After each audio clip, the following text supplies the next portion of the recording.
Steroid, তিনটাই সমানভাবে গুরুত্বপূর্ণ এই হিসেবে যে পরীক্ষা যেমন গুরুত্বপূর্ণ, ঠিক তেমনি ভাবে আমাদের ডেইলি লাইফ বা যে কোনো কিছুর ইমব্যালেন্স ব্যালেন্স সবকিছুর মানে ভিতরে এই জিনিসটা চলে আসবে।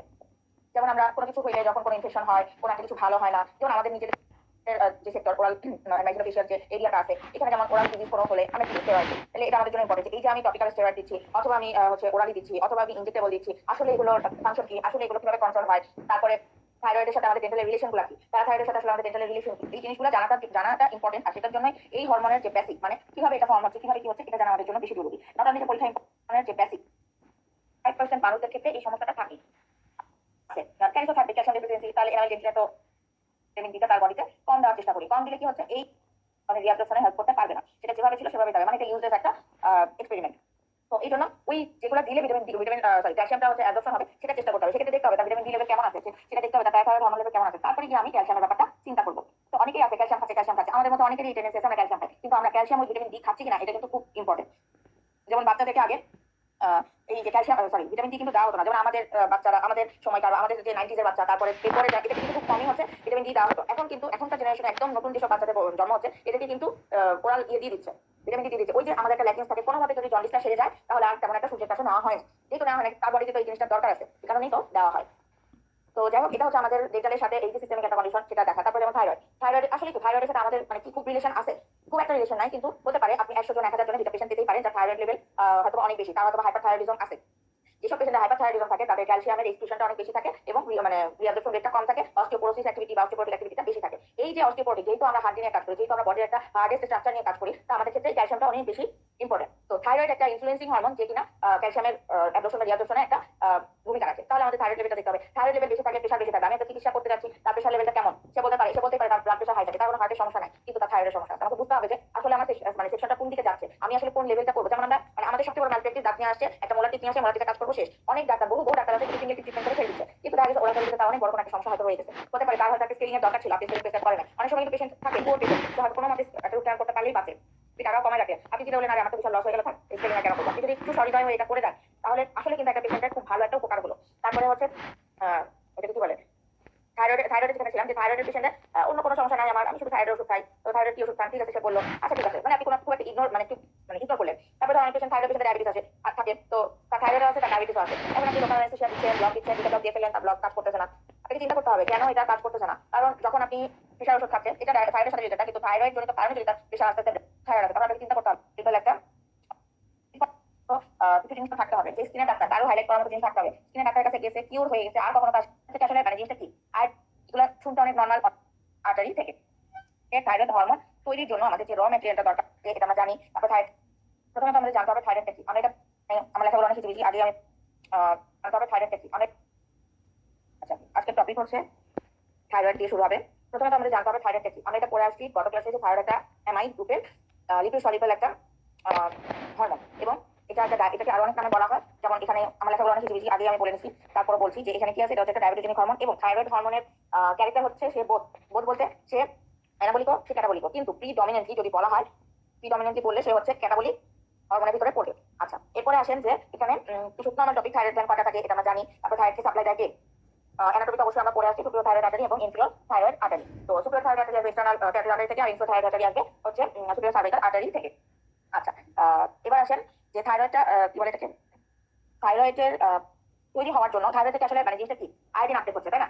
গ্ল্যান্ড থেকে কি হচ্ছে, আয়োডিন আপটেক হচ্ছে। এই থাইরয়েড গ্ল্যান্ডের থাইরয়েড হরমোন তৈরির জন্য আমাদের যে র ম্যাটেরিয়ালটা দরকার হয়, সেটা হচ্ছে আয়োডিন, সেটা হচ্ছে টাইরোসিন, আর সেটা হচ্ছে পার অক্সিডেজ। আর এই যে জিনিসগুলো, এই যে আমি জিনিসগুলো ছোট ছোট লিখে দিচ্ছি বা লিখছি, এগুলো আসলে কি অনেক সময় প্রশ্ন দেখবেন ডিরেক্ট থাকে, যে একটা থাইরয়েড হরমোন তৈরি হওয়ার জন্য মেইন র ম্যাটেরিয়াল কি, আয়োডিন, টাইরোসিন আর হচ্ছে পার অক্সিডেজ। প্রিকসর কি, প্রিকসর মানে যে জিনিসটা লাগবেই সেটা হচ্ছে টাইরোসিন। ওকে, এবার এখানে একটা কথা বলা হয়েছে যে স্টোরেজ ফর্ম।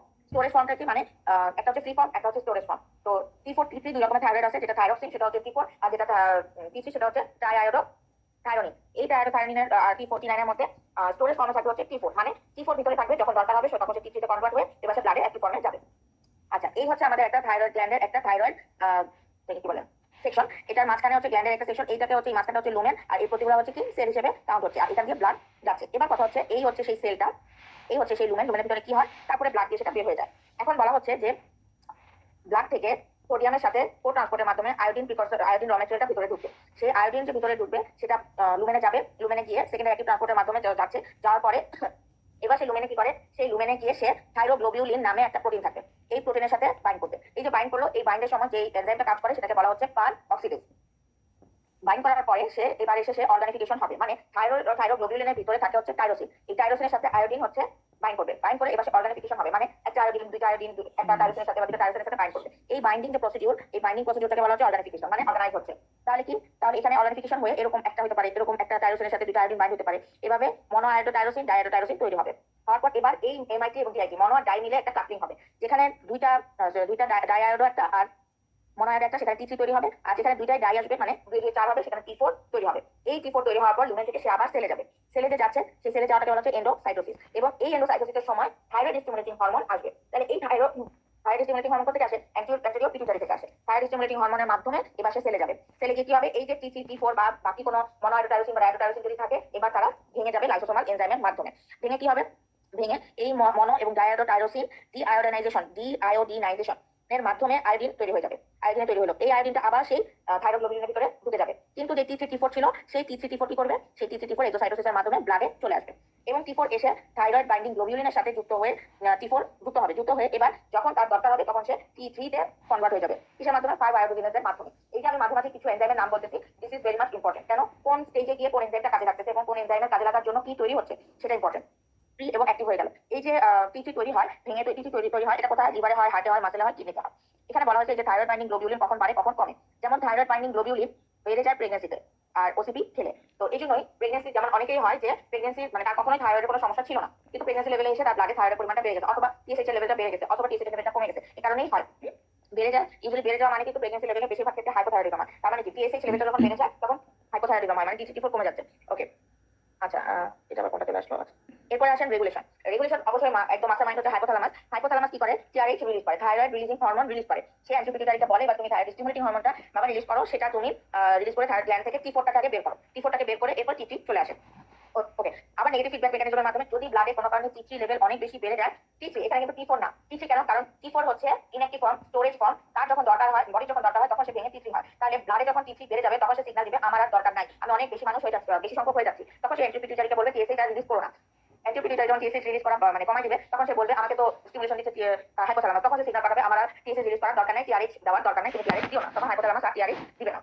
আচ্ছা, এটা হচ্ছে আমার পজিটিভ রেগুলেশন এবং নেগেটিভ রেগুলেশন। এখানে একটা কথা বলা আছে, সেটা হচ্ছে যদি থাইরয়েড হরমোন বেড়ে যায় তাহলে এই কলয়েড শ্রিঙ্ক করে। কলয়েড বলতে যেগুলোকে বোঝানো হচ্ছে, এটা আমি তখন বলতে পারতেছিলাম না, মুখে আসতেছে না। কলয়েড গুলা শ্রিঙ্ক করে, আর যখন কমে যায় মানে ডেফিসিয়েন্সি হয়, তখনই গ্ল্যান্ড গুলা বেড়ে যাচ্ছে। এটার মানে কি, এটা মানে হচ্ছে গ্ল্যান্ড গুলা থাইরয়েড হরমোন মেইনলি তৈরি হচ্ছে কোথায়, লুমেনে। লুমেনে তৈরি হতে হতে যখন অনেক বেশি পরিমাণে হয়ে যায় তখন সে সেলগুলাকে, কলয়েডের যে সেলগুলো আছে সেই সেলগুলাকে হচ্ছে প্রেসার দিতে থাকে, এবং প্রেসার দিতে সেই কলয়েড গুলা হচ্ছে আমার শ্রিঙ্ক করে। আর থাইরয়েড হরমোন যদি কমে যায় তখন কি হবে, লুমেনে হরমোন তৈরি হচ্ছে না, সেলগুলো আস্তে আস্তে ওই যে নিতে নিতে টিএসএইচ টিআরএইচ নিতে নিতে হচ্ছে ফুলে ফেপে ওঠে, কিন্তু তার তো র ম্যাটেরিয়াল নাই, আয়োডিন ডেফিসিয়েন্সি হয়ে আছে। এই জন্যই বলা হয় আয়োডিন ডেফিসিয়েন্সি হলে মেইনলি গয়টার হয়। কিন্তু অনেক সময় দেখা যায় যে থাইরয়েডের হরমোন লেভেল বেড়ে গেলেও কিন্তু গ্ল্যান্ড ফুলে যেতে পারে। সেটা কোথায়, সেটা লুমেনে যখন হয়। আলটিমেটলি তো গ্ল্যান্ডে, প্রতিটা গ্ল্যান্ডের সেল, কলয়েডাল সেলের মধ্যেই তো আমার হচ্ছে লুমেন থাকবে। তো ওই লুমেনে যখন ফুলে যায় তখনও কিন্তু মানে গ্ল্যান্ড ফুলে যাচ্ছে। তো কিন্তু কখন ফুলে যে আসলে এটা ডেফিসিয়েন্সির কারণে হচ্ছে অথবা ওভার প্রোডাকশনের কারণে হচ্ছে সেটা বুঝতে হবে। আচ্ছা, এখানে আবার দুইটা ইনফরমেশন দেওয়া আছে।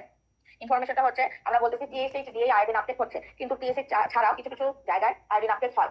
এটা আবার একটা এমসিকিউ আকারেও আসে। হ্যাঁ, আচ্ছা, সেটা কি salivary gland, mammary gland, choroid plexus, gastric mucosa আর হচ্ছে ciliary body of the eye. আবার এখানে আরেকটা ইম্পর্টেন্ট নিউজ, সেটা হচ্ছে অক্সিজেন কনজাম্পশন হয় অলমোস্ট অল টিস্যুতে, মানে আমাদের বডিতে যে অক্সিজেনের দরকার হয় সব জায়গাতেই অক্সিজেন কনজাম্পশন হচ্ছে। থাইরয়েড গ্ল্যান্ডে অক্সিজেন কনজাম্পশন হচ্ছে except antipituitary, testis, uterus, lymph node, spleen. এটা একটা ইম্পর্টেন্ট একটা এমসিকিউ। হ্যাঁ, যে কোথায় কোথায় অক্সিজেন কনজাম্পশন হয় না। এবার আসেন এর মাধ্যমে, এই রেগুলেশনের মাধ্যমে কিভাবে হাইপোথাইরয়েড হচ্ছে, কিভাবে হাইপারথাইরয়েড হচ্ছে।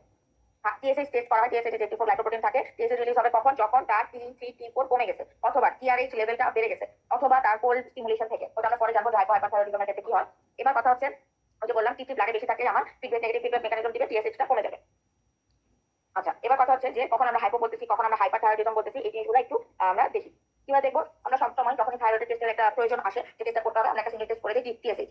আবার অনেকে আছে টিএসএইচ, টি3, টি4 সবগুলোই করতে দেয় যখন সে মনে করে একদমই এটা একটা সাসপেক্টেড রোগী অথবা সাসপেক্টেড রোগী। আবার কিছু আছে রুটিন এক্সামিনেশনের মধ্যে পড়ে, যখন রুটিন এক্সামিনেশনের মধ্যে পড়ে তখন দেখা যায় শুধুমাত্র টিএসএইচটাই করতে দেওয়া হয়। এবার টিএসএইচ যদি বেশি হয়, এই রেগুলেশনের মাধ্যমে যদি আমরা দেখি যে টিএসএইচ লেভেলটা বেড়ে গেছে, টিএসএইচ লেভেলটা বেড়ে গেলে কি করবে, গ্ল্যান্ড বলবে যে আমার যেটুকু টিএসএইচ আছে এইটুকু টিএসএইচ দিয়ে আমি আগে হচ্ছে তৈরি করি, হরমোন তৈরি করি। এখন টিএসএইচ কিন্তু উপর থেকে আসতেছে কিন্তু থাইরয়েড গ্ল্যান্ড কি করবে, থাইরয়েড গ্ল্যান্ডের যদি কোনো ধরনের কোনো সমস্যা থাকে, হতে পারে তার কোনো অটোইমিউন ডিজিজ আছে, হতে পারে তার কোনো ধরনের ব্রেকডাউন আছে, কোনো একটা সেল নষ্ট হয়ে গেছে, তখন কি হবে, অথবা সে ওভার কনজাম্পশন করে ফেলছে টিএসএইচ। এখন যে পরিমাণ কনজাম্পশন করছে সে পরিমাণ সে রিলিজ করতে পারতেছে না টি3 টি4, তখনই আমাদের কি হয়, টিএসএইচ বেড়ে গেলে টি3 টি4 কমে যায়। এবার কথা হচ্ছে টিএসএইচ বেড়ে গেছে, টি4 টেস্ট করা হলো, মানে আস্তে আস্তে ধাপে ধাপে আছে, টি4 টেস্টটা কি কমে গেল, তার মানে তার হাইপোথাইরয়েড। টি4 এর সাথে আমি যদি টি4 টেস্ট করে একটা পেতে পারি কম, আরেকটা পেতে পারি নরমাল। এখন কথা হচ্ছে টি4 যদি নরমাল হয় তাহলে কি নরমাল, কিন্তু টিএসএইচ তো বেশি, তার তো হাইপো হওয়ার কথা ছিল, তাহলে হাইপো না কেন? অ্যাকচুয়ালি টি4 নরমাল মানে এখনো সে ক্লিনিক্যালি ভিজিবল হয়নি, সেই জন্য বা ক্লিনিক্যালি তার কোনো সিমটমস নাই। আপনি জাস্ট টেস্ট করে দেখছেন কোনো একটা কারণে টিএসএইচ তার বেশি বেড়ে গেছে। টিএসএইচ যে কোনো কারণে বেড়ে যেতে পারে, যদি উপরে কোনো হাইপার অ্যাক্টিভিটি হয় তখন টিএসএইচ বেশি হতে পারে। অ্যাক্টিভিটিটা যদি কোনো ধরনের কোনো টিউমার থাকে তাহলে হতে পারে,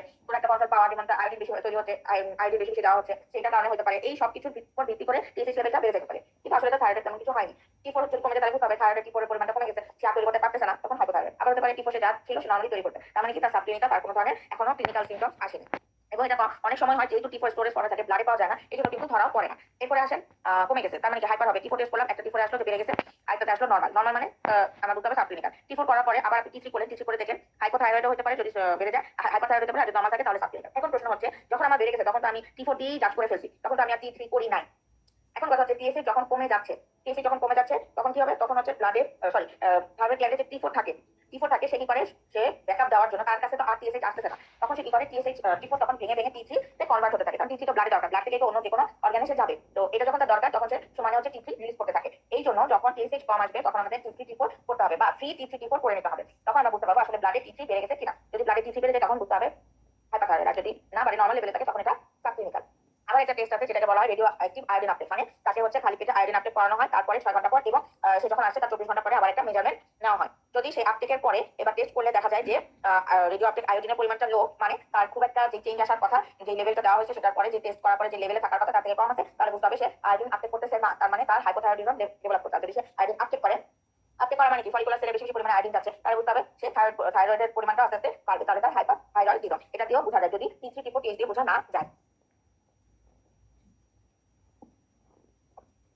এবার এখানে এটা হচ্ছে ইনফিনিটি স্টার একটা টপিক, টি4 টি3 এর মধ্যে পার্থক্য। টি4 টি3 এর মধ্যে পার্থক্য এখানে আমি শর্টকাটে লিখছি। টি3 হচ্ছে টি3, এটা আমি কিভাবে মনে রাখতে পারবো, এই যে ট্রাই আয়োডো থাইরোনিন, এই ট্রাই কথাটা আছে টি3, এটা কোথায় থাকবে, এটা থাকবে হচ্ছে এখানে টি3 থাকবে ইন্ট্রাসেলুলারলি, কারণ সেল থেকে ব্লাড স্টোরেজ ফর্মে থাকবে, সেখান থেকে ব্লাডে যাবে, ব্লাড থেকে প্রতিটা সেলে যাবে, এই জন্য বলা হচ্ছে ইন্ট্রাসেলুলার। এবার ব্লাডে সেলেও তো সে থাকবে, আবার এটাকে অনেকেই প্যাচ লাগায় ফেলে, যেটা সার্কুলেশন বলছে কিন্তু এটা তো ইন্ট্রাসেলুলারলি বলছে না। স্টোরেজ ফর্মে থাকবে টি4, স্টোরেজ ফর্ম মানে থাইরয়েড স্টোরেজ ফর্মে থাকবে, যখন দরকার হবে তখন সে সার্কুলেশনে আসবে। তার মানে এটা না যে টি3 শুধুমাত্র সার্কুলেশনে থাকে, টি4 সার্কুলেশনে থাকে না, এটা কিন্তু বলা হচ্ছে না, দুইটাই কিন্তু সার্কুলেশনে থাকে, যখন দরকার হয় তখন সে ভেঙে কাজ করে। ওকে, তারপরে হচ্ছে টি3 যেহেতু ব্লাডে থাকবে, টি3 যেহেতু সেলে থাকবে, সেজন্য সে কাজ করতেছে কি মোর পটেন্ট, এটা হচ্ছে রেসিপ্রোকেটিভ এফিনিটি বেশি এবং র‍্যাপিড অনসেট, আর এটা হচ্ছে অ্যাকশনটা হচ্ছে শর্ট ডিউরেশন, আর এটা হাফ লাইফ হচ্ছে 1.5 ডেজ। এটা যদি আমি শর্টকাটে লিখছি কিন্তু আপনারা এটা সুন্দরভাবে লেকচার নোট থেকে বা যে ভিডিওর নোট থেকে পড়ে নেবেন। আচ্ছা, এটা আরেকবার আসছে, আর এটা আছে একটু পরে দেখতেছি। এবার আসলে মোস্ট ইম্পর্টেন্ট একটা কি বলে শক, এটা স্ক্রিনশট নিয়ে রাখতে পারেন, অথবা যদি নিজেরা যখন আবার দেখবেন তখন দেখতে পারেন, অথবা লেকচার নোটে থাকলেও সেখান থেকে ভালো করে পড়ে নিতে পারেন। হাইপারথাইরয়েডিজম মানে সবকিছু বেশি থাকবে, তার গরম বেশি লাগবে। এই জন্য ওইখানে আমরা বলে আসছিলাম টিএসএইচ কখন রিলিজ হয়, যখন তার হাত পা ঠান্ডা হয়ে যায়, তার মানে হচ্ছে তার বডি টেম্পারেচারটা যখন কোল্ড হয়ে যাবে, কমে যাবে, তখন তার টিএসএইচ লেভেলটা বেড়ে যায়। এটা একটা নট অনলি যে কোল্ড হয়ে গেলে আমার তার থাইরয়েডের সমস্যা আছে, নানাবিধ কারণে তার কোল্ড হতে পারে, ফিজিওলজিক্যাল হতে পারে, তার কারো হচ্ছে জেনেটিক্যালি এই জিনিসটা কম থাকে, এটা যে কারো হতে পারে, কিন্তু থাইরয়েডের ক্ষেত্রে বলা হচ্ছে যে এটাও সাসপেক্টেড একটা কন্ডিশন।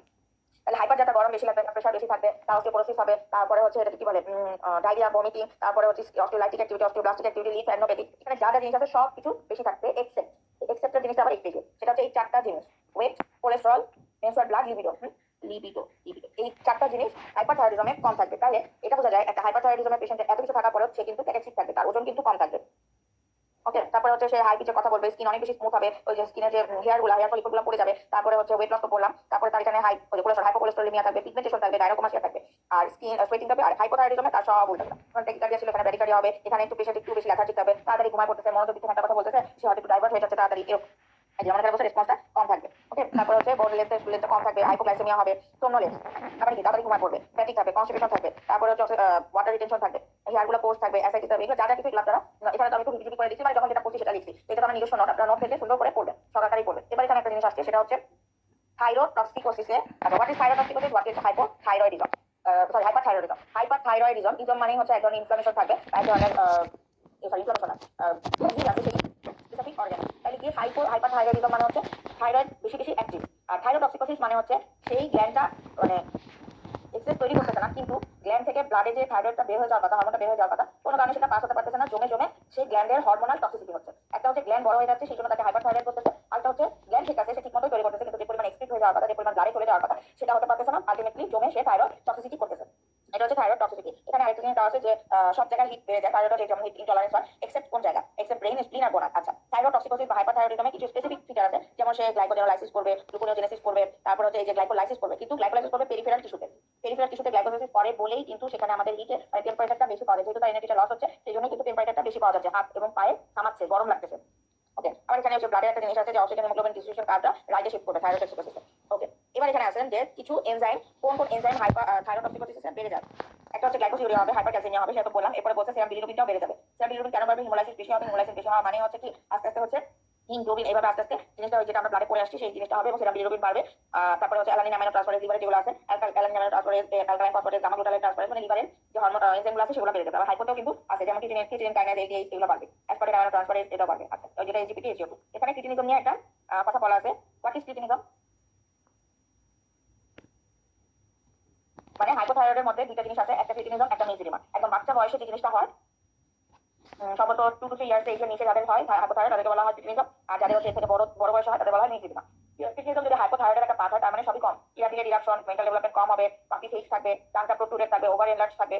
এই জিনিসগুলো কি? এগুলো হচ্ছে আমাদের ইডিওটিক লুক। হ্যাঁ, আমরা যারা পেরিতে তারা অনেক সময় দেখে যে একটা বাচ্চা হাইপোথাইরয়েড, আবার অনেক সময় একটা বাচ্চা চোখ বড় বড়, অনেক বড় বড়, সে অনেক বেশি রোগা, তারপর দেখা যাচ্ছে জোরে জোরে নিঃশ্বাস নিচ্ছে, এরকম পেশেন্ট দেখলেও হ্যাঁ আমরা চিকিৎসা তো করেই দিচ্ছি কিন্তু তাদের স্বাস্থ্য করার কাজ হচ্ছে হাইপোথাইরয়েডিজম আছে। তো এইগুলো ফার্মাসিতে হাইপোথাইরয়েডিজমের একটা মেইন ফিচার। তারপর টাং অনেক বড়, দেখা যাচ্ছে কাজ করতে অসুবিধা হচ্ছে, তারপর হচ্ছে কথা শুনতেছে না, মানে মনোযোগ দিচ্ছে না, খুব বেশি ইরিটেটেড থাকতেছে, এসব কিন্তু ক্রিটিনিজমের পেশেন্টের থাকে। আচ্ছা, এখানে বলা হয়েছে যদি থাইরয়েডে কোনো টিউমার থাকে, আমার থাইরয়েড গ্ল্যান্ডটা ফেলে দিতে হয়, তখন কি হবে? থাইরয়েডেক্টমি। আমি থাইরয়েড গ্ল্যান্ড ফেলে দিচ্ছি কিন্তু আমার হাইপোথাইরয়েড ভালো আছে, এন্টিপিটিউটারি ভালো আছে, তো সে তো টিএসএইচ লেভেল রিলিজ করবেই, তো টিএসএইচ লেভেলটা বেড়ে যাবে। থাইরয়েড নাই তখন তার কি হবে? গ্লুকোজ রাখতে হবে না, কারণ কি হবে? হাইপোগ্লাইসেমিয়া হবে, আইজিএফ মানে ইনসুলিন লাইক গ্রোথ ফ্যাক্টরটা বেড়ে যাবে। থাইরয়েড থাকে, হাইপারথাইরয়েড থাকে বলতে কোলেস্ট্রল কম থাকে, কিন্তু তার তো নাই, কাইন্ড অফ হাইপোথাইরয়েডিজম, তাহলে কি হবে? হাইপার কোলেস্ট্রলেমিয়া হবে। তার টিটানি হবে যদি প্যারাথাইরয়েড রিমুভ হয়। থাইরয়েড গ্ল্যান্ডের পিছনে উপরে নিচে করে চারটা মানে 2 পেয়ার প্যারাথাইরয়েড গ্ল্যান্ড থাকে। Thyroid hormone sorry thyroid gland কাটার সময় কোনো কারণে যদি তার প্যারাথাইরয়েড কাটা পড়ে, প্যারাথাইরয়েড কাটা পড়া মানে তার ক্যালসিয়াম ডেফিসিয়েন্সি হয়, ক্যালসিয়াম ডেফিসিয়েন্সি হওয়া মানে তার টিটানি ডেভেলপ করবে, টিটানি আর হ্যাঁ টিটানি ডেভেলপ করবে মানে স্পাজম ডেভেলপ করবে। আর এখানে কোয়ার্টারে কজগুলো বলা হয়েছে যে মানে কোয়ার্টার অনেক রকম হতে পারে, একদম বড় একটা এনলার্জমেন্ট নিয়ে আসতে পারে, অথবা পারফেক্ট করে দেখা যাবে তার হচ্ছে কি বলে নোডিউলার পাওয়া যাচ্ছে। সেই নোডিউলগুলো কেমন? সেগুলো কি ডিফিউজ নাকি সেগুলো হচ্ছে ফার্ম না সফট, এটার উপর ডিপেন্ড করে অনেক রকমের কোয়ার্টার পাওয়া যায়। তো কোনটা কোন সেটার জন্য বলা হচ্ছে যে একটা হচ্ছে স্মুথ ডিফিউজ, একটা হচ্ছে নোডিউলার। কোন সময় কোনটা পাওয়া যাবে সেটা বলা হচ্ছে, এটা আপনারা দেখে নেবেন। এবার আসেন প্যারাথাইরয়েড গ্ল্যান্ড। ওকে, এটুকু পর্যন্ত থাইরয়েড পর্যন্ত কারো কোনো কিছু জিজ্ঞাসা আছে?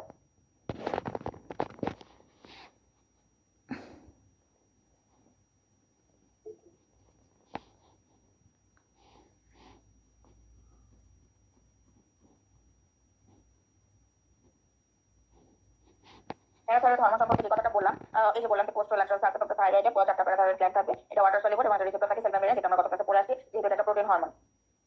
এটা বলা হচ্ছে প্যারাথাইরয়েড, পিটিএইচ কে শর্ট ফর্মে লিখলে এটা মানে হচ্ছে ফসফেট ক্রাশিং। তার মানে ক্রাশ মানে কমায় দেওয়া, তাহলে ফসফেট ক্রাশিং হরমোন মানে হচ্ছে ফসফেট লেভেলটাকে কমায় দেয় আর ক্যালসিয়াম লেভেলটাকে বাড়ায় দেয়। তাহলে প্যারাথাইরয়েড হরমোনের কাজ হাইপারক্যালসিমিয়া করা এবং হাইপোফসফেটেমিয়া করা। এখন কথা হচ্ছে কিভাবে কি কাজ করে। একটা ওল্ড ওল্ড মানে কি বোঝাচ্ছে? ওল্ড মানে বোঝাচ্ছে যে একটা বয়সের পরে অস্টিওপোটিক অ্যাক্টিভিটি বেড়ে যায়, এখান থেকে অস্টিওলাইটিক একটা অ্যাক্টিভিটি হবে, অস্টিওলাইসিস হবে, সেই ক্যালসিয়ামটা নন এক্সচেঞ্জ ফর্মে ব্লাডে আসবে, এই ব্লাডে এসে ক্যালসিয়ামটা এই কিডনিতে গিয়ে রিঅ্যাবজর্পশন হবে এবং কিডনি দিয়ে রিঅ্যাবজর্পশন হবে আর ফসফেট লেভেলটা কিডনি দিয়ে এক্সক্রিট করে যাবে। এরপর এখানে বলা হয়েছে এই যে ঘটনাটা ঘটলো, অস্টিওক্লাস্টিক একটা অ্যাক্টিভিটি হলো, ক্যালসিয়াম ফসফেট ব্লাডে গেল, এই এর মাধ্যমে তো ক্যালসিয়াম আসলো ব্লাডে এবং ক্যালসিয়াম এসে রিঅ্যাবজর্পশন হলো, এই রিঅ্যাবজর্পশনেই প্যারাথাইরয়েড হরমোনটা কাজ করে। কখন এসে কাজ করে? অস্টিওক্লাস্টিক অ্যাক্টিভিটির আগে প্যারাথাইরয়েড হরমোন গিয়ে জোড়া লাগে হচ্ছে ব্লাস্টিক লেভেলের ব্লাস্টিক সেলের সাথে। ব্লাস্টিক সেলে একটা রিসিপ্টর থাকে, যে রিসিপ্টরটাকে বলা হয় র্যাঙ্ক এল রিসিপ্টর। এই রিসিপ্টরটা এসে কি করে? এই রিসিপ্টরটার সাথে প্যারাথাইরয়েড হরমোনটা যোগ দেয়। যখন অস্টিওক্লাস্টিক অ্যাক্টিভিটি হয় তখন সে ক্যালসিয়ামকে ইনফ্লুয়েন্স করে রিঅ্যাবজর্পশন করার জন্য। এইভাবে প্যারাথাইরয়েড হরমোন ক্যালসিয়াম রিঅ্যাবজর্পশনে হেল্প করে in the proximal convoluted tubule of the kidney. এবার এখানে একটা হেডলাইন দেওয়া আছে যে parathyroid hormone life saving hormone. কেন parathyroid hormone life saving hormone? প্রথম কথা হচ্ছে ক্যালসিয়াম আমাদের লাগে না এমন কোনো জায়গা নাই। একটা অ্যাকশন পটেনশিয়াল, একটা অ্যাক্টিভিটি হওয়ার জন্য, একটা নিউরনকে অ্যাক্টিভ করার জন্য, একটা মাসেলকে অ্যাক্টিভ করার জন্য, যে কোনো কিছুর জন্য আমাদের অ্যাকশন পটেনশিয়াল দরকার। এবং অ্যাকশন পটেনশিয়াল হওয়ার জন্য পোলারাইজেশন, হাইপার পোলারাইজেশন, ডিপোলারাইজেশন সবকিছু দরকার, যেখানে আমাদের ক্যালসিয়ামের উপস্থিতি আছে, যেটা ক্যালসিয়ামের সিনাপটিক ক্লেফটে আসে এবং সিনাপটিক ক্লেফটে আসার কারণে পোস্টসিনাপটিক যে সেল, সেটা যদি নিউরন হয়, সেটা যদি মাসেল হয়, সে অ্যাক্টিভ হচ্ছে। এই যে অ্যাক্টিভ মানে একটা সেলকে অ্যাক্টিভ রাখার জন্য যে অ্যাকশন পটেনশিয়াল, সেই অ্যাকশন পটেনশিয়ালের জন্য আমাদের ক্যালসিয়াম দরকার। ক্যালসিয়াম যদি কাজ না করে, বডিতে যদি ক্যালসিয়াম লেভেলটা কমে যায়, তখন আলটিমেটলি কি হয়? আলটিমেটলি হচ্ছে আমাদের সার্ভাইভাল রেটটা কমে যাচ্ছে। That's why parathyroid gland is very much important. কোনো কারণে যদি থাইরয়েড গ্ল্যান্ড কাটার সময় একটা মানে চারটা প্যারাথাইরয়েডই আমি কেটে ফেলাম এবং আমি যদি বুঝতে না পারি, এই জিনিসটা কিন্তু একটা সোজা না। থাইরয়েড যেমন দেখতে সোজা বোঝা যাচ্ছে, কিন্তু প্যারাথাইরয়েড কিন্তু কাইন্ড অফ নিউজ, এটা নোডিউলের মতো বোঝা যায় না, এটা ইয়েলোইশ স্ট্রাকচার। যদি কোনো কারণে আমি বুঝতে পারি যে না আমি থাইরয়েড গ্ল্যান্ডের সাথে প্যারাথাইরয়েডটা নিয়ে আসছি, কিন্তু ইমিডিয়েটলি আমি যদি সেটা বডিতে যে কোনো জায়গায় মাসেল এটা পুশ করে দিতে পারি, তাহলে পেশেন্টের সার্ভাইভাল রেটটা হাই হবে। যদি আমি চারটাই সরাই নিয়ে চলে আসি এবং তার বডিতে কোনো প্যারাথাইরয়েড না থাকে, তাহলে আলটিমেটলি সে তার হাইপোভেন্টিলেশন হবে, ক্যালসিয়াম লেভেলটা কমে যাবে। ওই ক্যালসিয়াম লেভেল কমে যাওয়া মানে কোনো ধরনের অ্যাকশন পটেনশিয়াল হবে না, তো আলটিমেটলি নিউরোমাসকুলার ইনহিবিশনের কারণে সেই পেশেন্টটা ডেথ হবে। তো এই কারণে হচ্ছে বলা হচ্ছে এটা একটা লাইফ সেভিং হরমোন এবং লাইফ সেভিং একটা গ্ল্যান্ড। এই কারণেই কিন্তু আল্লাহ তাআলা সেভাবেই বুঝে এটাকে চাপটা দিতে। তার মানে চারটার দরকার হয়তো সেরকমই, আমি যদি তিনটাও না সরাই ফেলি, তিনটাও যদি না থাকে, একটা দিয়েও সে সার্ভাইভ করতে পারে, এবং তার সাথে যদি সাপ্লিমেন্ট হিসেবে দেওয়া হয় ক্যালসিয়াম, তখন সে সার্ভাইভাল রেটটা আরো বেশি হাই হবে। আরেকটা বলছে যে এখানে প্রেগন্যান্সিতে প্যারাথাইরয়েডের অ্যাক্টিভিটিটা বেড়ে যায়, প্যারাথাইরয়েড অ্যাক্টিভিটি বেড়ে যাওয়ার কারণে অস্টিওক্লাস্টিক অ্যাক্টিভিটি বেশি হবে। ক্যালসিয়ামটা হচ্ছে মাদার থেকে ফিটাসে আসবে, ফিটাসে তখন কি হবে, তার বোন ডিপোজিট হবে। এই কারণে আফটার প্রেগন্যান্সি ফিমেলদের ক্ষেত্রে অনেক বেশি পরিমাণ ক্যালসিয়াম ডেফিসিয়েন্সি হয়। এই জন্যই আপনার প্রেগন্যান্সিতে তার যেহেতু এই নিউট্রিশনটা সে তার যে মিনারেলসটা আস্তে আস্তে পাস করে যাচ্ছে, তার যাতে ডেফিসিয়েন্সি না হয়, সেই জন্য প্রেগন্যান্সিতেও তাকে এটা সাপ্লিমেন্ট হিসেবে দেওয়া হচ্ছে। আচ্ছা, এখানে বলতেছে যে কখন কখন প্যারাথাইরয়েড হরমোন স্টিমুলেট হবে, মানে সিক্রেট করার জন্য সেই স্টিমুলেট হবে। বডিতে ক্যালসিয়াম কমে গেছে, বডিতে ফসফেট লেভেল বেড়ে গেছে, বডিতে ম্যাগনেসিয়াম লেভেল কমে গেছে। ক্যালসিয়াম এবং ম্যাগনেসিয়াম মোটামুটি ভাই বোন, সে যদি কমে যায় সেও সাইড কমে যাচ্ছে। আবার হাইপার ক্যালসিয়াম, যত বেশি পরিমাণ হাইপোক্যালসিয়াম তত বেশি পরিমাণ প্যারাথাইরয়েড হরমোন রিলিজ হবে, তত বেশি পরিমাণ আবার প্যারাথাইরয়েড ক্যালসিয়াম রিঅ্যাবজর্পশন হবে, আবার সেই পরিমাণই বের হয়ে আসতেছে। তো এই জিনিসটা হচ্ছে কিছুটা সাইক্লিক। ওকে, তারপরে এখানে বলা হয়েছে যে হাইপার প্যারাথাইরয়েডিজম, বা এটাকে বলা হচ্ছে অস্টাইটিসিস্টিকা, অথবা এটাকে বলা হচ্ছে ব্রাউন টিউমার। কেন? ওই যে যত বেশি পরিমাণ ব্লাডে অস্টিওলাইসিস হবে, তত বেশি পরিমাণ বোন ভাঙবে। বোনের মধ্যে কি, বোন ম্যারোতে কি থাকবে, বোন ম্যারোতে হচ্ছে রেড সেল থাকবে। রেড সেল থেকে কি আসবে, ওই যে হিমোলাইসিস হবে, ওই হিমোলাইসিস থেকে হিম আসবে, গ্লোবিন আসবে, আয়রন আসবে, আয়রনের ওভার ডোজ হবে, এটাকেই বলা হচ্ছে হিমোসিডারিন। এটা দেখতে ব্রাউন কালার, ওইটা ব্রাউন টিউমার বলা হচ্ছে। আচ্ছা, এটা এখানে কি পাওয়া যাবে, এখানে পাওয়া যাবে হচ্ছে অস্টিওক্লাস্টের অ্যাক্টিভিটি বেড়ে যাবে, এবং অস্টিওক্লাস্টকে ফিজিওলজিক্যালি জায়ান্ট সেল বলা হয়। এর ফলে কি হবে, পোরোসিটি বাড়বে, এবং পোরোসিটি বাড়ার কারণে মাল্টিলোকুলার সিস্ট আমাদের ওরাল ক্যাভিটিতেও দেখা যেতে পারে, যেগুলোকে আমরা ব্রাউন টিউমার বা অস্টাইটিসিস্টিকা বলে থাকি। এটা আমাদের ওরাল প্যাথোলজিতেও বলা আছে। এবার কথা হচ্ছে এখানে ওইগুলো আছে। এখন একটা কথা বলি, সেটা হচ্ছে যে আমাদের কি বলে, ক্যালসিয়াম, হ্যাঁ, ক্যালসিয়াম অ্যাবজর্পশন হওয়ার জন্য বা ক্যালসিয়াম বডিতে অ্যাবজর্পশন এবং ডিঅ্যাবজর্পশন হওয়ার জন্য তিনটা কাজ আছে, তিনটা জিনিস আছে। সেটা কি, একটা হচ্ছে প্যারাথাইরয়েড হরমোন, একটা হচ্ছে ক্যালসিট্রায়োল বা যেটাকে ভিটামিন ডি বলা হচ্ছে, আর একটা হচ্ছে ক্যালসিটোনিন। প্যারাথাইরয়েড হরমোন যেটা বললাম, প্রথমে হচ্ছে একটা অস্টিওক্লাস্টিক অ্যাক্টিভিটি দিচ্ছে, যেটা থেরাপির একটা ফেজে অস্টিওক্লাস্টিক অ্যাক্টিভিটি হয়, তারপর অস্টিওব্লাস্টিক অ্যাক্টিভিটি হয়ে বনে ডিপোজিট হবে। এটা হচ্ছে একটা ফেজ। এই প্যারাথাইরয়েড হরমোন একটা ফেজ, যেখানে বনে এটা কাজ করে। পরে কি করে, ক্যালসিয়াম লেভেলটাকে বাড়াচ্ছে। আবার কিডনিতে কি কাজ করতেছে, কিডনিতে গিয়ে সে প্রক্সিমাল কনভলিউটেড টিউবুলে ক্যালসিয়ামের রিঅ্যাবজর্পশনটাকে বাড়াচ্ছে, কিন্তু ডিস্টাল কনভলিউটেড টিউবুলে কিন্তু সে ফসফেটটাকে কমায় দিচ্ছে।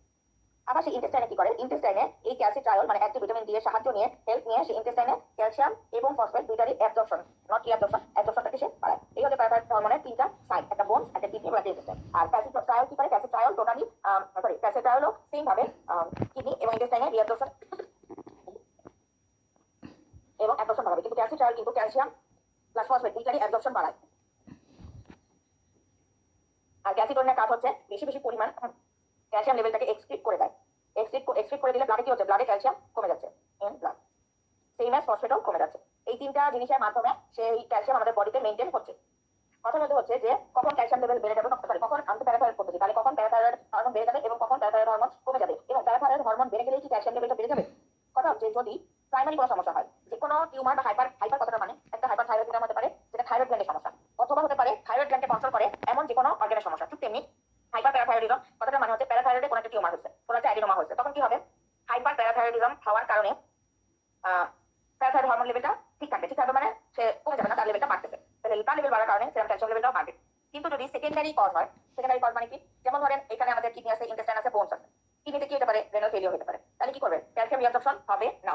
ক্যালসিয়াম রিঅ্যাবজর্পশন হবে না, ঠিক আছে, কিন্তু প্যারাথাইরয়েড হরমোন তো কিডনিতে ঠিকই এসে কাজ করার জন্য ঠিক আসছিল, তাহলে কি হবে, আলটিমেটলি প্যারাথাইরয়েড হরমোনের পরিমাণটা বেড়ে যাবে। এটা হচ্ছে secondary cause of hyperparathyroidism. তাহলে কি সেকেন্ডারি কজের ক্ষেত্রে হতে পারে রেনাল ফেলিওর, হতে পারে কিডনিতে ইন্টেস্টাইনে ম্যাল অ্যাবজর্পশন, হতে পারে বোনসে হচ্ছে তার বোন অস্টিওপোরোটিক অ্যাক্টিভিটি আছে, বা অস্টিওম্যালাসিয়া আছে, রিকেটস আছে। এই জিনিসগুলো যখন থাকবে তখন কি হবে, আলটিমেটলি ক্যালসিয়ামের রিঅ্যাবজর্পশন হওয়ার সাইটগুলোতে সমস্যা, কিন্তু প্যারাথাইরয়েড তো ঠিকই তৈরি হয়েছে, প্যারাথাইরয়েডের গ্ল্যান্ড থেকে তো প্যারাথাইরয়েড হরমোন এসে ঠিকই তৈরি হয়েছে, ঠিকই সে এসে হেল্প করতে চাইছে, তুমি হেল্পটা নিতে পারোনি তোমার অসুস্থতার জন্য, তার মানে ক্যালসিয়াম লেভেল কমে যাবে, কিন্তু প্যারাথাইরয়েড হরমোন লেভেলটা কিন্তু বেড়ে যাবে। এই হচ্ছে আমাদের প্যারাথাইরয়েডিজমের একটা মেকানিজম।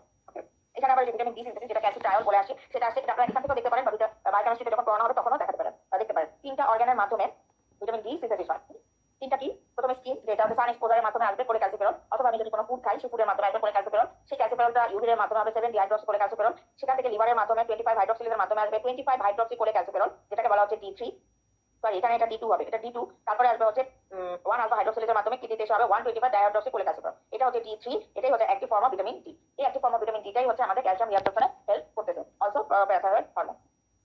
এবার আসেন last not the least, steroid hormone. একটা কিডনির উপরে একটা ছোট গ্ল্যান্ড থাকে, যেটাকে বলা হয় সুপ্রারেনাল গ্ল্যান্ড। এই গ্ল্যান্ডের মধ্যে তিনটা লেয়ার থাকে, যেটাকে এটাকে বলা হয় জোনা গ্লোমেরুলোসা, জোনা ফ্যাসিকুলেটা এবং রেটিকুলারিস, জিএফআর।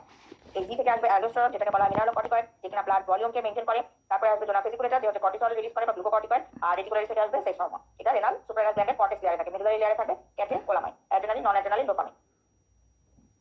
কোলেস্ট্রল ডেরিভেটিভ, সেটা আমরা ফার্স্ট ক্লাসে দেখি। কোলেস্ট্রল ডেরিভেটিভ থেকে আসবে স্টেরল নিউক্লিয়াস থাকে।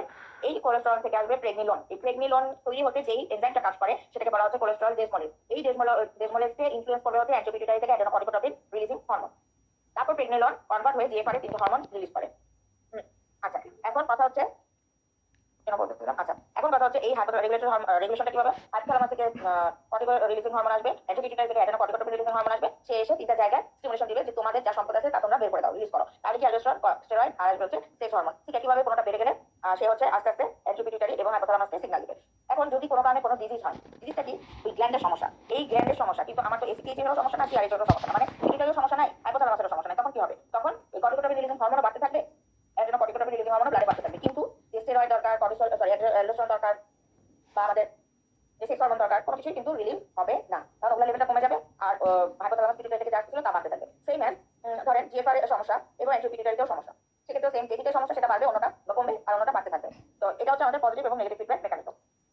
এখানে কর্টিসলটাকে কি বলা হয়? এখানে কিন্তু বলা আছে কর্টিসল স্টেরয়েড হরমোন এবং লাইফ সেভিং হরমোন। সবকিছু শেষ, আচ্ছা একটা স্টেরয়েড দিয়ে দাও, তার মানে স্টেরয়েডটা লাইফ সেভিং হরমোন হিসেবে কাজ করতেছে। এবং আমাদের যে কোনো স্ট্রেস কন্ডিশনে, স্পেশালি যখন আমাদের পরীক্ষা থাকে, আমাদের যে হরমোনটা সবচেয়ে বেশি পরিমাণে রিলিজ হয় সেটা হচ্ছে আমাদের স্টেরয়েড বা cortisol, steroid derivative cortisol release হয়, এটাকে স্ট্রেস হরমোন বলা হচ্ছে। আচ্ছা, এখন কর্টিসল যদি বেড়ে যায়, ঠিক আছে, এখানে যে কথাটা বলা আছে, আচ্ছা একটু পরে আগে পড়াই যে স্টেরয়েডের কাজ, এটা একটু পরে স্টেরয়েডের প্রচুর ফাংশন, কারণ আমরা জানি সবকিছু শেষ কি স্টেরয়েড। তো স্টেরয়েডের এই জন্য অনেক ফাংশন, যে কোনো ইনফ্লামেশন হয়েছে লাস্ট এফেক্ট স্টেরয়েড, তারপরে হচ্ছে ব্লাড প্রেশার, তারপরে হচ্ছে স্কিন ডিজিজ, অনেক কিছু হচ্ছে স্টেরয়েড দিয়ে। এই জন্য হচ্ছে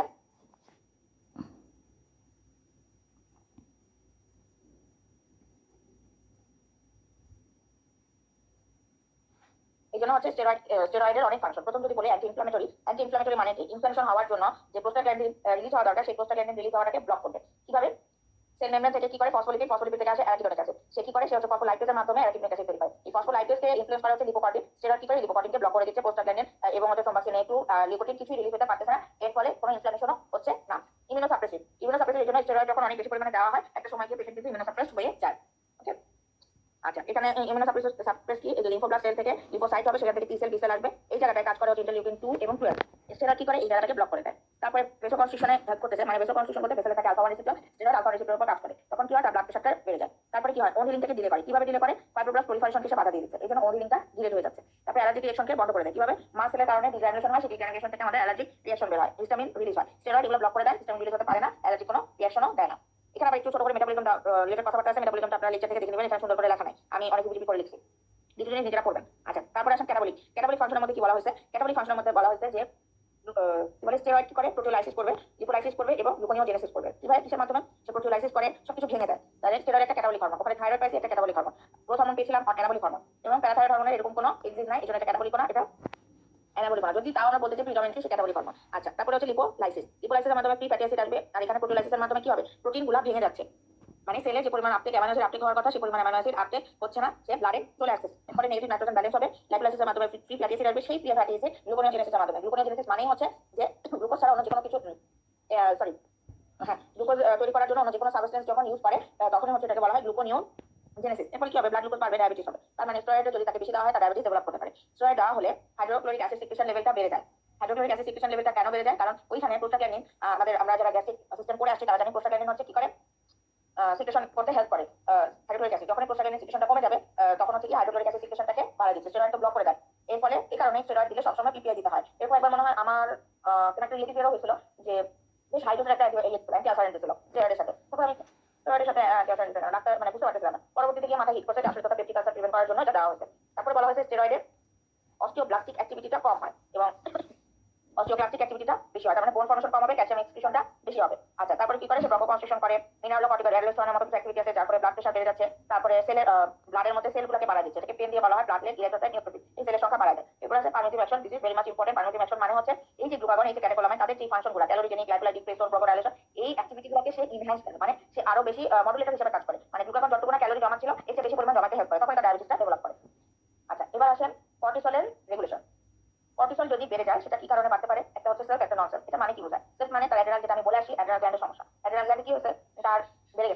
তবে তার নিয়ম হচ্ছে যে টিউমার সেগুলো বেশি বেশি পরিমাণে স্টেরয়েড তৈরি করতেছে। কিন্তু অ্যাড্রেনাল গ্ল্যান্ডে এত বেশি পরিমাণে তৈরি করতেছে, এটা তো অ্যাড্রেনোকর্টিকোট্রপিন এবং কর্টিকোট্রপিন রিলিজিং হরমোনের কন্ট্রোলে নয়।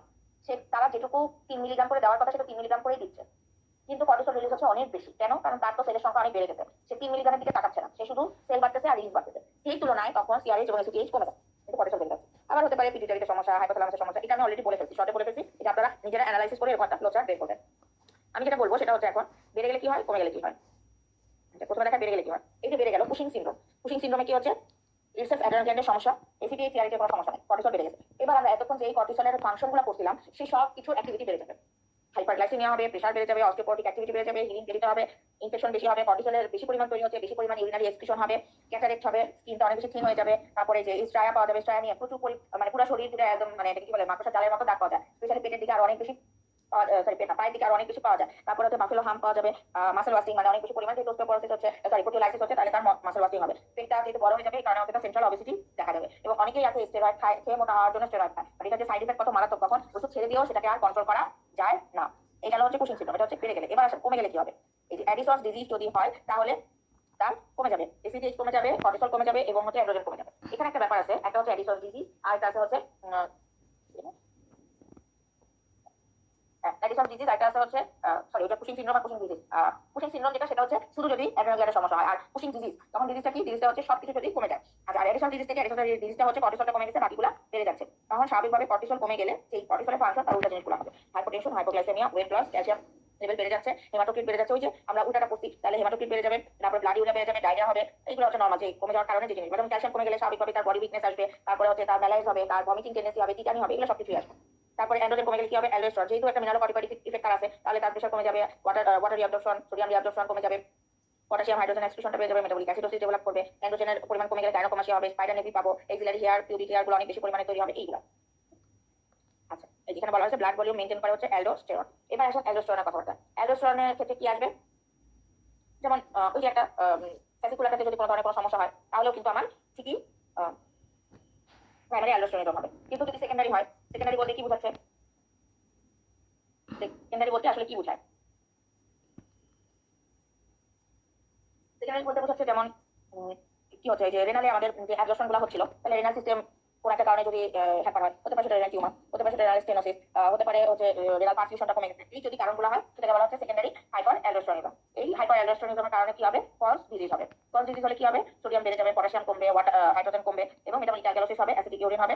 এই জিনিসগুলো আপনারা নিজেরা ক্যালকুলেশন করে বুঝবেন। অ্যালডোস্টেরনের কাজই হচ্ছে সোডিয়াম রিঅ্যাবজর্পশন করা, পটাশিয়াম এবং হাইড্রোজেন আয়ন এক্সট্রাক্ট করে দেয়। যখন বেড়ে গেছে বেশি বেশি পরিমাণ সে এই কাজগুলো করবে। এখন কথা হচ্ছে অ্যালডোস্টেরনটা সিচুয়েশনটা কখন বাড়বে।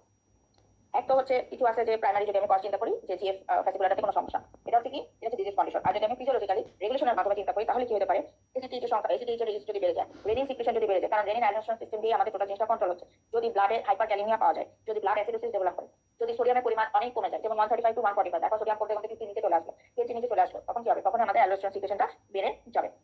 এই হচ্ছে আমাদের কনস্টিটিউশন। এবার আসেন যেটা আমরা বললাম যে রেনাল সুপ্রারেনাল গ্ল্যান্ডের কর্টেক্সে থাকে জিএফআর আর ইনার মেডুলাতে থাকে কি, ক্যাটেকোলামাইন।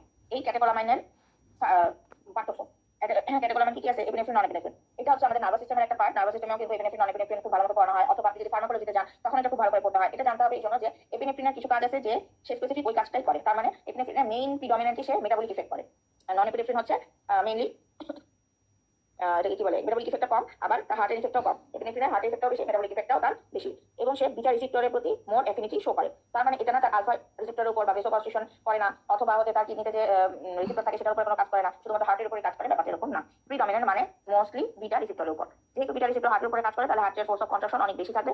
যেহেতু আলফাতে কম, তাই তার ভেসোডাইলেশন ইফেক্টটা বেশি, পাস প্রেশারটা কমায় ফেলে, আর হচ্ছে টোটাল পেসিক্যাল রেজিস্ট্যান্সটাও কমায় ফেলে। তো নন এপিনেফ্রিন হচ্ছে উল্টাটা, এটা ভালো করে পড়বেন। এখন হচ্ছে এই জায়গায় যদি কোনো টিউমার হয়, তার মানে মেডুলারি যদি কোনো টিউমার হয় তাহলে কি হবে। মেডুলারি টিউমার হয় মানে বেশি বেশি পরিমাণে এপিনেফ্রিন তৈরি হয়। বেশি বেশি যদি এপিনেফ্রিন তৈরি হয় তাহলে কি হতে পারে, স্বাভাবিকভাবে তার হচ্ছে ওই যে স্ট্রেস লেভেলটা বেড়ে যাবে, সরি স্ট্রেসটা কি বলে, প্যালপিটেশনটা বেড়ে যাবে, তারপরে হচ্ছে সে ঘামাবে বেশি। মানে এপিনেফ্রিন হচ্ছে একটা ইমার্জেন্সি কন্ডিশন। ইমার্জেন্সি কন্ডিশনে কি হয়, তার কনস্টিপেশন হবে, অ্যাংজাইটি বেড়ে যাবে, সোয়েটিং হবে, হাইপারটেনশন হবে, আবার ওয়েট লস হবে, গ্লুকোজ লেভেলটাও বেড়ে যাবে। যেমন এখানে বলা হয়েছে যে হ্যাঁ প্যালোর হবে। এই জিনিসগুলো হচ্ছে এপিনেফ্রিন, নন এপিনেফ্রিন যদি বেড়ে যায়। এই মেডুলারি টিউমার বেড়ে যাওয়াটাকে বলা হচ্ছে, মেডুলারি টিউমার হলে এই কন্ডিশনটাকে বলা হচ্ছে ফিউক্রোমোসাইটোমা। ফিউক্রোমোসাইটোমা হওয়া মানে হচ্ছে এপিনেফ্রিন, নন এপিনেফ্রিন এই জিনিসগুলো বেড়ে যাওয়া। আচ্ছা, আরেকটা জিনিস আপনারা নিজেরা পড়বেন, সেটা হচ্ছে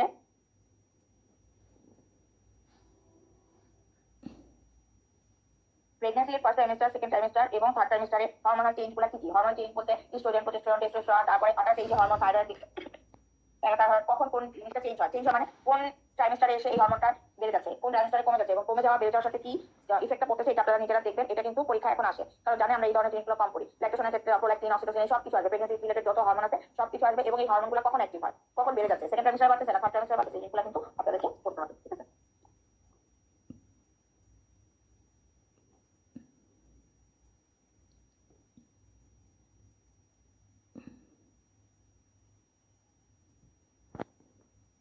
ওকে, এই গেল হচ্ছে আমাদের এন্ডোক্রাইন সিস্টেম, টোটালটা হচ্ছে আজকে শেষ হলো। এবার আমি খুবই জানি যে আমি খুবই ফাস্ট বলছি, কিন্তু ফাস্ট না বলে আসলে উপায় নাই। আর এখানে যতটুকু বলা হয়েছে আমার লেকচার থেকে বা আমার নোট থেকে, এরপর এই রিলেটেড আপনারা পড়ার পরে যদি মনে করেন আরো অনেক কিছু জানতে চান তাহলে আপনারা করতে পারেন, কিন্তু এটা আমি সবার জন্য মনে করতেছি যে এইটুকুতে এই নোটে এই লেকচারে 80% কাভার দিবে। তাহলে 20% কোথা থেকে? এটাকে যদি আমরা একটু গুছাই নোট থেকে পড়ি, কোশ্চেন ব্যাংক সলভ করি, 90% কাভার হবে। এরপর 10% আপনারা যদি করতে চান পড়বেন, আরো পড়ার তো শেষ নাই। এন্ডোক্রাইন নিয়ে তো 1 মাস 2 মাস 3 মাসও থাকা যায়। আবার যারা এন্ডোক্রাইনোলজি তারা তো সবসময় এটা নিয়ে থাকতেছে, তো এটা আলাদা হিসাব। তো আপনারা যতটুকু পারবেন মানে ইনফরমেশন, মোর ইনফরমেশন নেওয়ার চেষ্টা করবেন, কোশ্চেন ব্যাংক সলভ করবেন। কোশ্চেন ব্যাংক সলভ করলে এই যে বাড়া কমে, এটা বাড়লে ওটা হয়, ওটা বাড়লে এটা হয়, কোন জায়গায় হাইপোথ্যালামাসের ইফেক্ট আছে, কোন জায়গায় পিটুইটারি ইফেক্ট আছে, কোনটা প্রাইমারি কন্ডিশন, কোনটা সেকেন্ডারি কন্ডিশন, এই সব ধরনের কোশ্চেন যখন সলভ করবেন দেখবেন যে আপনারা এমনি আপনারা পারতেছেন। এন্ডোক্রাইন কিন্তু মজার, এটা বাড়লে ওটা কমে, এটা কমে গেলে ওটা সিচুয়েশনটা বাড়বে। এইগুলো যদি মেকানিজমটা বুঝেন তাহলে আপনারা সবকিছুই বুঝবেন।